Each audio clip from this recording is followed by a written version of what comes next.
and consider all the sacrifices in every war. And I try to grasp it all, come to grips with it, stand in reverence of all those willing to give their lives for something bigger than themselves. I am stunned by the sheer numbers.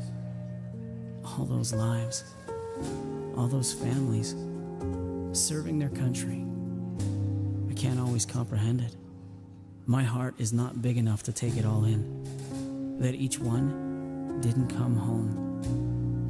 What they lost for their service. What we gained for their courage. Today, I stop to remember. Every single number is one soldier. One sailor who got up in the morning and put on a uniform. One Marine who answered the call to fight for freedom.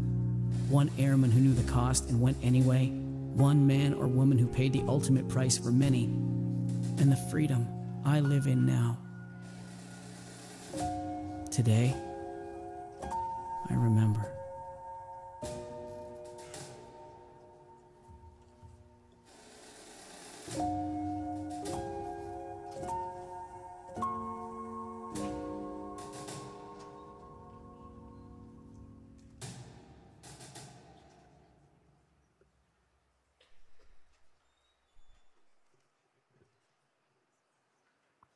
Good morning, church family.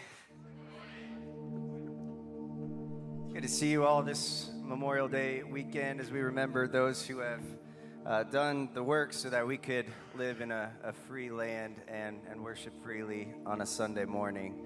If you're able to, would you stand to your feet with us as we get ready to sing to the King? You know, normally we have a full team up here. There's a lot more people and I'm not all by myself. But once in a while, we like to strip everything back and just really simplify it so that we remember what's most important when we gather as the church. It is 100% about Jesus Christ and 0% about the music. So when we sing, it unifies us. It brings us under the banner of the name of Jesus. And so I want to encourage you this morning to really sing out with your brothers and sisters and those who are gathered around you to sing to King Jesus. Let's read Colossians 3 together. It says this, "And let the peace of Christ rule in your hearts, to which indeed